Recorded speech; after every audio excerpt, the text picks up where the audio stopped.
Guys, kakalinis lang po dito sa beach. Kakadaan lang po nung naglilinis dito. Mga 1 hour ago, ito, portion na to nilinis. Tapos, papunta na sila dun sa may station 1. Dumaan lang sila ulit dito kanina. Oh. Punong-puno na ng mga debris yung mga push cart nila. Kahit na anong linis dito, after 1 hour, ganito na itsura niya. Hindi galing ng Boracay yan, galing yan ng Luzon, galing yan ng ibang lugar, galing yan ng Palawan. Kahit nalinisin po yan ngayon, ayan po oh, nasa dagat oh. Ayan oh, nanggagaling po yan ng iba-ibang lugar. Papunta po yan dito. After 1 hour, magkakaroon na po ulit ng ganyan. Pag hindi po yan nililinis, nagpa-pile up po yan ng sobrang kapal. So yung sa mga ibang tao na akala nila na sinasabi ng fake news na ang dumi-dumi ng Boracay, dahil sa Boracay, hindi po dahil sa Boracay yon.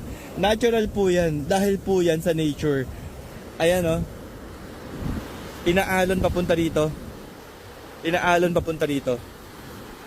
Yung mga galing ng Boracay, malinis po yan, naitatapon po yan na maayos. Yung mga yan, galing po yan ng dagat. Kaya po yung sinasabi dati na ang dumi ng Boracay, tapos sinisisi sa mga taga Boracay, maling-mali po yun, sobrang mali po yun. Hindi po totoo na madumi dito sa Boracay. Kahit na anong linis ninyo dyan, magkakaroon din yan ng dumi dahil nga po sa Luzon, hindi po galing yan sa Boracay. Period.